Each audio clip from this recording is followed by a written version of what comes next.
আমার সব কাপড় চোপড় বের করে ফেলেছি। আর কেন বের করেছি, কারণ কিছু কিছু কাপড় এখন গোছাবো আর আমরা এই জায়গায় যাব। তো তোমরা দেখতে থাকো। সকালবেলা একটু ঠিক না, ওটা একটু এখন বাজে 5:15টার মতো। এটা বাজে এখন 5:25।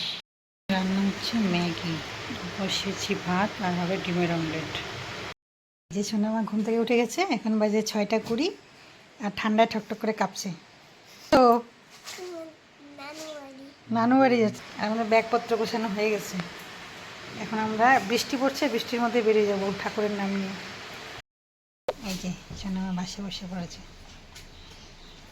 আলিপুরদুয়ার থেকে আমাদের বাস গাড়ি ছাড়লো আর এখানে আকাশের অবস্থা এতটাই খারাপ, এখন কিছুটা অল্প হালকা কম হচ্ছে।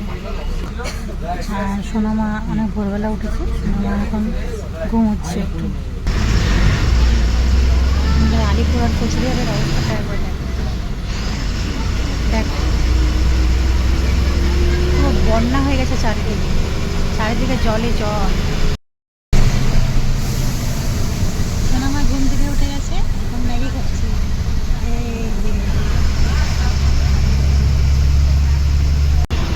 তিস্তা নদী, জলপাইগুড়ি তিস্তা নদী।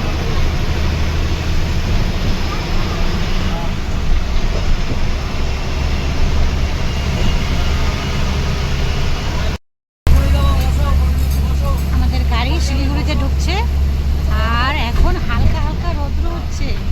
25 দিন ধরে আমাদের আলিপুরদুয়ারে বৃষ্টি, এখন হালকা রৌদ্র দেখতে পাচ্ছি। মনটা যে কি ভালো লাগছে কি আর বলবো। আমাদের এখন শিলিগুড়িতে ঢুকবো। এই হচ্ছে শিলিগুড়ি স্টেট ট্রান্সপোর্ট। তো শিলিগুড়ি থেকে ট্রান্সপোর্ট থেকে গাড়িটা ছেড়ে দিল।